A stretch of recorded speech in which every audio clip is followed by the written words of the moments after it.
Bismillahirrahmanirrahim. Nabi Isa membunuh Dajjal, lalu ngapain? Kebanyakan pasti menganggap beliau hanya menjadi pengikut Muhammad, ya kan? Karena rata-rata orang selalu berkesimpulan bahwa ajaran Nabi terdahulu hanya berlaku untuk umatnya dan zamannya saja. Jadi setelah datangnya Nabi Muhammad SAW, maka ajaran Nabi sebelumnya dianggap sudah kedaluarsa, expired. Iya kan? Jadi bagaimana dengan Nabi Isa? Ngapain beliau setelah membunuh Dajjal pensiun jadi Nabi? Menurut Syekh Imran Hussein, pendapat yang demikian itu keliru. Karena Nabi Isa dan umatnya tidak akan menjadi pengikut Muhammad. Nanti kami akan share juga lah video ceramah beliau yang membahas hal ini. Tunggu, jadi Nabi Isa punya umat juga? Lah apakah kita jadi pengikut Nabi Isa juga? Jadi apakah kita akan mengikuti ajaran dua Nabi? Kalau begitu kita apa? Al-Quran atau Injil?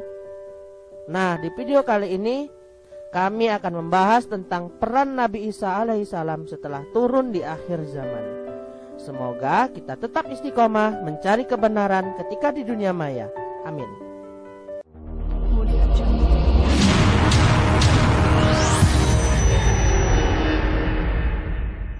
Nabi Isa diutus untuk Bani Israel. Syekh Imran Hussein telah menjelaskan kepada kita bahwa Nabi Isa diutus untuk Bani Israel, bukan untuk umat Muhammad. Hal ini telah 2 kali disebutkan dalam Al-Quran, Surah As-Saff dan Ali Imran dengan sangat jelas. Dan ingatlah ketika Isa ibnu Maryam berkata, "Hei Bani Israel, sesungguhnya aku adalah utusan Allah kepadamu, membenarkan kitab sebelumku yaitu Taurat, dan memberi kabar gembira dengan datangnya seorang Rasul yang datang sesudahku, yang namanya Ahmad." Maka tatkala Rasul itu datang kepada mereka dengan membawa bukti-bukti yang nyata, mereka berkata, "Ini adalah sihir yang nyata." Jadi setelah Nabi Isa turun, kita akan tetap mengikuti Nabi Muhammad SAW. Di dalam kubur nanti pun amalan kita akan menjawab bahwa Nabi kita adalah Muhammad.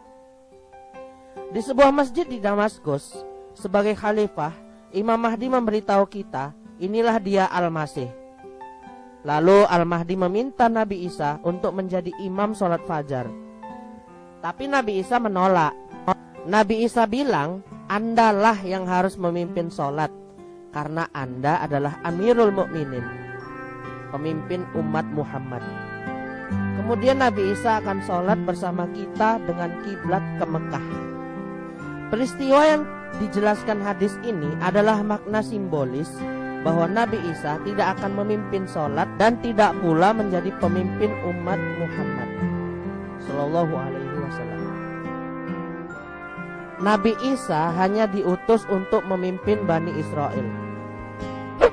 Muncul lagi pertanyaan, setelah turun apakah Nabi Isa tahu syariat atau cara ibadahnya umat Muhammad? Karena Nabi Isa adalah utusan Allah, maka tentulah beliau harus tahu. Karena Allah telah berfirman, dan Allah akan mengajarkan kepadanya Alkitab, hikmah, Taurat, dan Injil. Kenapa Allah mengajari Nabi Isa kitab Quran, kemudian mengajari kebijaksanaan, kemudian mengajari kitab Taurat, baru mengajari kitab Injil? Karena umat Muhammad dan umat Isa alaihissalam ada banyak hal yang rumit. Jadi diperlukanlah kebijaksanaan. Itulah kenapa kebijaksanaan ditempatkan di tengah antara pihak Muhammad dan pihak umat Isa alaihissalam. Syekh juga menegaskan bahwa Nabi Isa alaihissalam hanya akan mendatangi umat Yahudi dan umat Nasrani, dan beliau tidak akan mendatangi umat Hindu, umat Buddha, dan tentu tidak akan mendatangi umat Muhammad SAW. Paham kan? Kalau belum paham sabar ya, silahkan tanya lagi di komentar. Insya Allah kami akan menjawabnya. Ada 2 golongan Bani Israel. Kagetkah Anda bahwa saat pertama diturunkan dulu, Bani Israel telah terpecah menjadi dua golongan. Golongan pertama adalah yang mengingkari Isa alaihissalam sebagai nabi. Mereka yang menganggap Nabi Isa anak haram dan Maryam adalah pelacur karena melahirkan tanpa seorang suami. Siapakah golongan pengkhianat ini? Mereka adalah Yahudi Zionis yang tidak mengakui Isa sebagai Al-Masih. Mereka sampai sekarang masih menunggu Al-Masih mereka.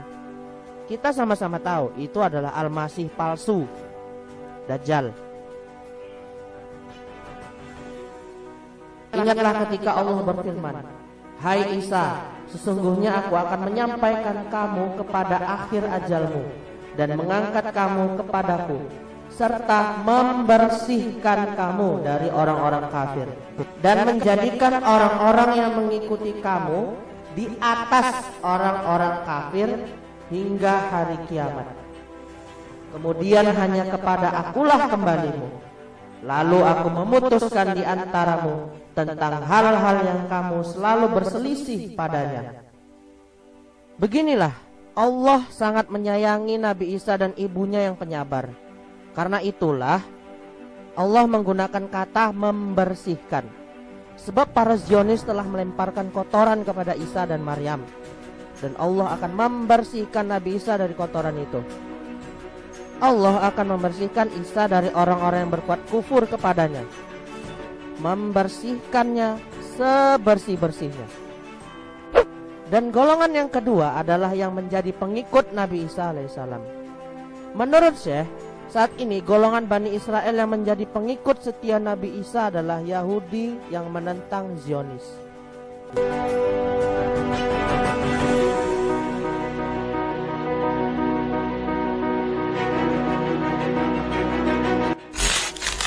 Semua orang Nasrani sama-sama percaya bahwa Isa anak Maryam akan turun kembali di akhir zaman. Namun, orang Nasrani juga dibagi dua. Ada yang bersekutu dengan Yahudi Zionis, yaitu Kristen Barat. Dan ada yang bersekutu dengan Yahudi penentang Zionis, yaitu Nasrani menganut keyakinan Kristen Ortodoks, Kristen yang berpusat di Rusia yang dipimpin Vladimir Putin. Hari ini, Kristen Barat dan Yahudi Zionis selalu memfitnah Rusia agar buruk citranya di mata dunia. Tapi janji Allah ada dalam Al-Quran, bahwa Allah akan mengangkat derajat orang-orang yang mengikuti Isa di atas orang-orang kafir pengkhianat Isa. Penganut Kristen Ortodoks akan lebih ditinggikan daripada Kristen Barat hingga hari kiamat. Ya, hari kiamat. Di akhir zaman ini mereka juga ditinggikan Allah.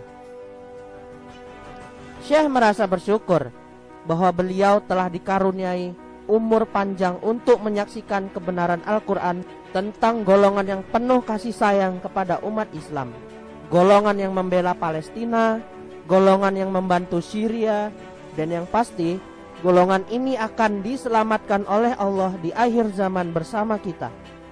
Sesungguhnya kamu dapati orang-orang yang paling keras permusuhannya terhadap orang-orang yang beriman ialah orang-orang Yahudi dan orang-orang musyrik. Dan sesungguhnya kamu dapati yang paling dekat persahabatannya dengan orang-orang yang beriman ialah orang-orang yang berkata, "Sesungguhnya kami ini orang Nasrani." Yang demikian itu disebabkan karena di antara mereka itu